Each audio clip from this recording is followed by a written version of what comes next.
Assalamualaikum warahmatullahi wabarakatuh.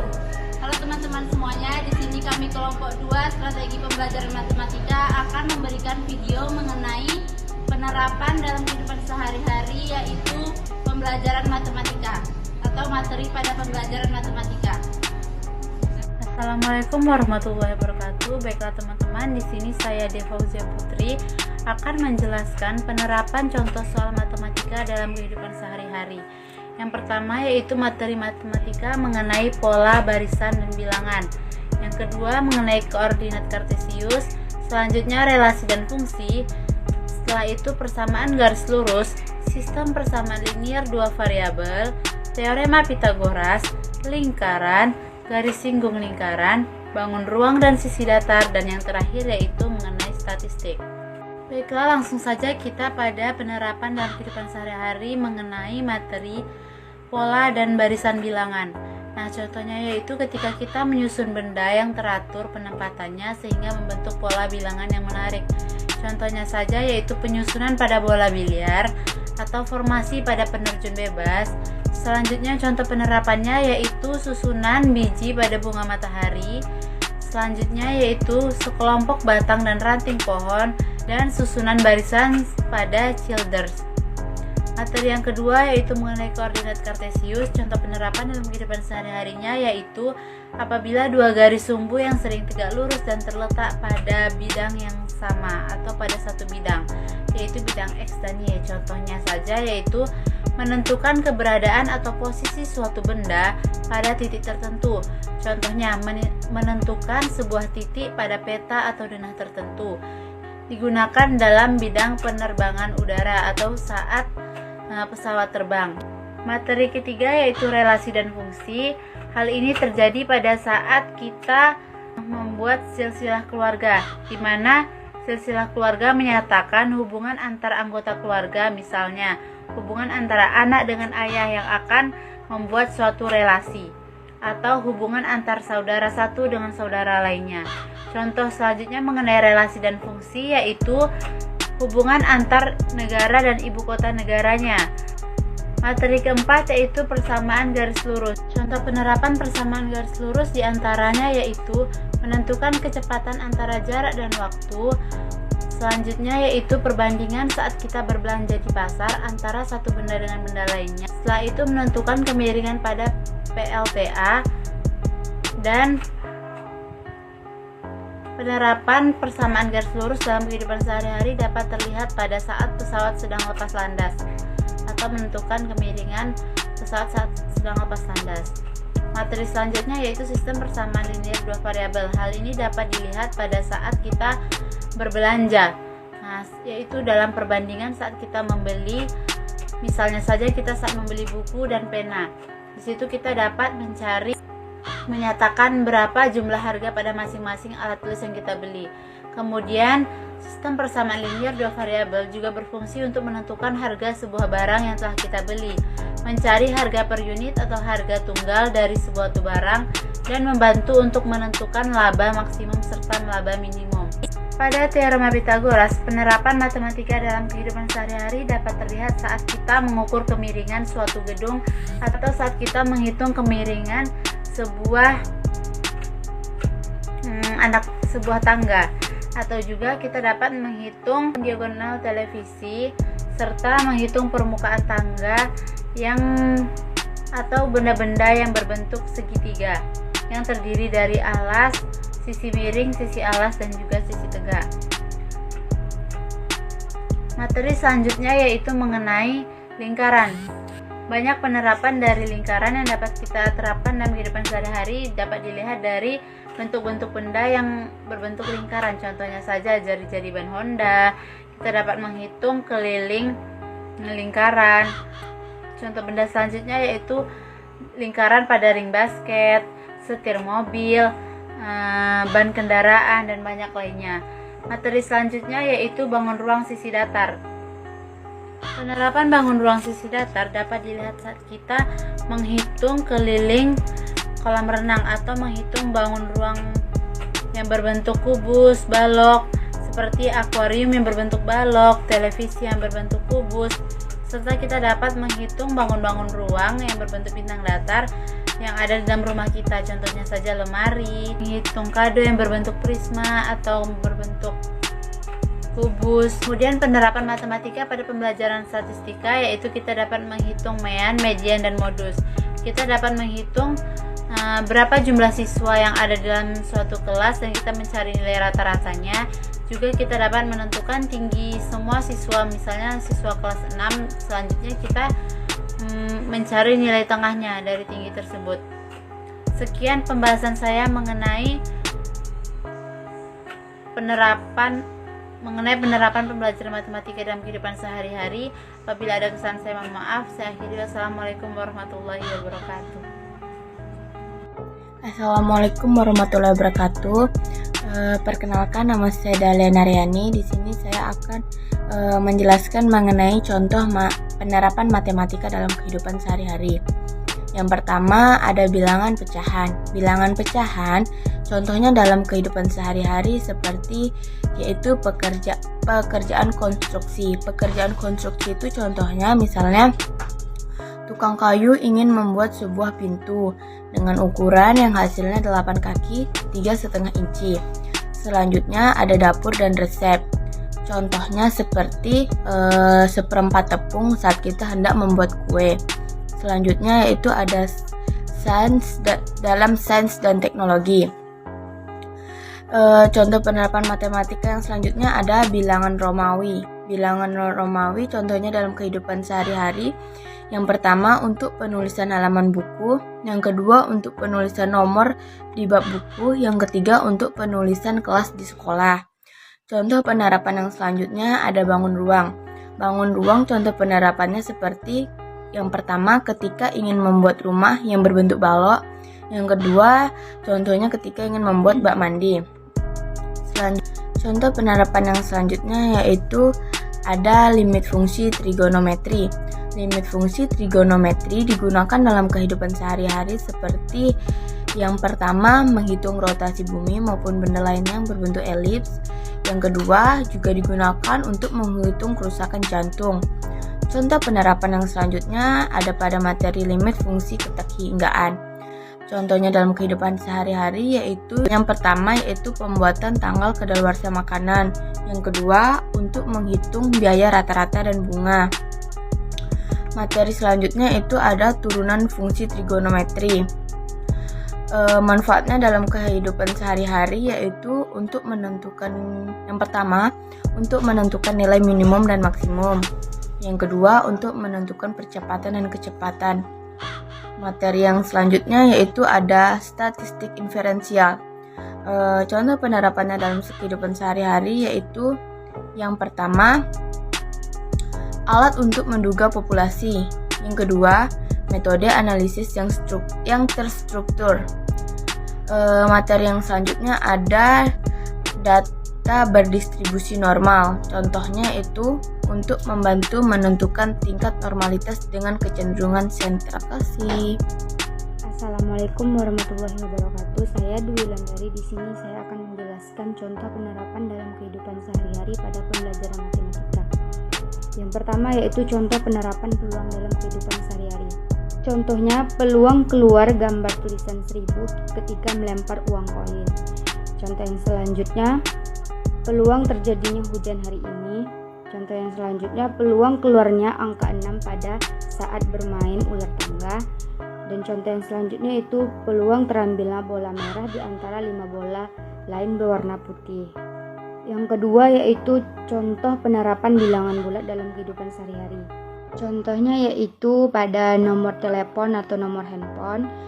Yang selanjutnya yaitu pada nomor rekening bank. Dan yang selanjutnya pada nomor induk siswa atau nomor urut lain-lainnya. Yang selanjutnya contoh penerapan dalam kehidupan sehari-hari yaitu operasi hitung campuran. Contohnya ketika ibu membeli 2 sabun, satu sabun berharga 6.000, ibu membawa uang 20.000, berapakah kembalian uang ibu? Contoh yang selanjutnya itu Adi membeli 36 kantong permen coklat. Setiap kantong berisi 12 permen coklat. Permen tersebut dibagikan kepada 27 teman Adi sama banyak. berapa permen coklat yang nantinya akan diterima setiap teman adik. Materi yang selanjutnya itu lingkaran. Contoh penerapan lingkaran dalam kehidupan sehari-hari yaitu yang pertama piring. Sebagian besar piring yang digunakan untuk menyajikan makanan berbentuk lingkaran. Contoh yang kedua yaitu koin. Koin memiliki struktur bulat dan melingkar yang sempurna. Oleh sebab itu, koin adalah contoh menonjol dari geometris lingkaran yang ada dalam kehidupan sehari-hari. Contoh yang ketiga yaitu permainan hula hoop. Contoh yang selanjutnya itu kancing baju. Contoh yang selanjutnya yaitu pada jam dinding. Contoh yang selanjutnya yaitu pada setir mobil. Yang selanjutnya yaitu bangun ruang. Contoh penerapan bangun ruang dalam kehidupan sehari-hari yaitu pada kaleng, bola, lemari, dan bak mandi. Yang selanjutnya contoh statiska. Contoh penerapan statistika dalam kehidupan sehari-hari yaitu yang pertama menyusun dan meringkas data, yang kedua dalam perhitungan jumlah penduduk atau suatu populasi yang diamati, yang ketiga dalam menyusun, menyederhanakan atau meringkas data, yang keempat dalam pencatatan data penyelidikan, yang kelima perhitungan keuntungan dan rugi uang belanja rumah tangga, yang keenam menganalisis keputusan. Yang selanjutnya trigonometri. Contoh penerapan trigonometri dalam kehidupan sehari-hari yang pertama yaitu penerapan trigonometri pada ilmu astronomi. Yang kedua, penerapan trigonometri pada ilmu teknik sipil. Yang ketiga, penerapan trigonometri pada geografi dan navigasi. Yang keempat, penerapan trigonometri pada teknik kimia. Contoh penerapan trigonometri dalam kehidupan sehari-hari adalah dapat digunakan untuk mengukur tinggi pohon tanpa harus memanjatnya, apalagi menebangnya. Mengukur tinggi pohon dapat dilakukan dengan pengukur bayangan yang dibentuk oleh sinar matahari. Limit fungsi trigonometri. Seseorang sedang mengukur jalan yang akan diperbaiki ataupun gedung bertingkat yang hendak dikonstruksi. Limit fungsi digunakan pemerintah dalam menentukan pajak yang harus dibayar oleh masyarakat pada bidang ekonomi. Penggunaan turunan fungsi trigonometri. Banyak benda atau bangunan memiliki sudut atau pojok tertentu. Bentuk-bentuk sudut dari bentuk di alam terbentuk dengan sendirinya, seperti sudut dahan dengan ranting, lekukan batuan, dan sebagainya. Statistik inferensial digunakan untuk perhitungan laba, rugi, jumlah uang yang diperlukan dalam belanja bulanan dalam rumah tangga. Data berdistribusi normal.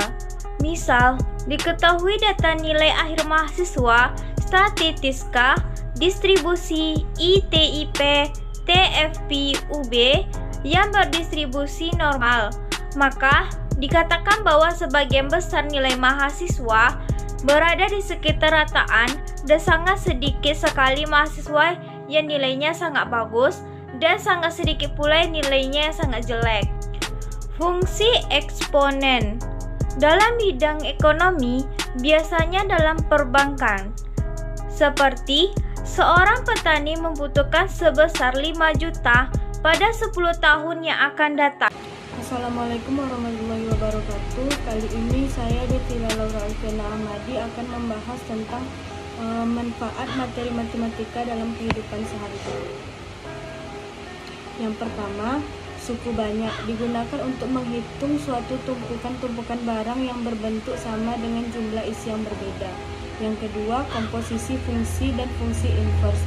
Yang pertama, proses pembuatan buku diproses melalui 2 tahap, yaitu tahap editorial dilanjutkan dengan tahap produksi. Yang kedua, untuk mendaur ulang logam, awalnya pecahan logam campuran dihancurkan menjadi serpihan kecil. Yang ketiga, sebuah lempeng emas yang dapat dibentuk menjadi berbagai perhiasan juga menerapkan fungsi komposisi. Yang C, limit fungsi. Di bidang ekonomi digunakan untuk menghitung dan memperkirakan suatu seperti fungsi permintaan dan penawaran. Di bidang kimia digunakan untuk menentukan waktu peluruhan unsur. Di bidang geografi dan sosiologi digunakan untuk optimasi dalam industri dan kepadatan penduduk. Yang D, turunan fungsi. Yang pertama, penentuan nilai maksimum dan minimum. Yang kedua, menentukan kecepatan dan percepatan hingga sering digunakan dalam pekerjaan dan penelitian yang membutuhkan ilmu fisika. Yang E, operasi hitungan pecahan. Yang pertama, untuk menimbang apapun biasanya orang menggunakan satuan seperti inci dan kaki. Yang kedua, mengukur jumlah yang sangat kecil atau besar. Kebanyakan ilmuwan menggunakan gagasan pecahan. Yang F, kecepatan dan debit.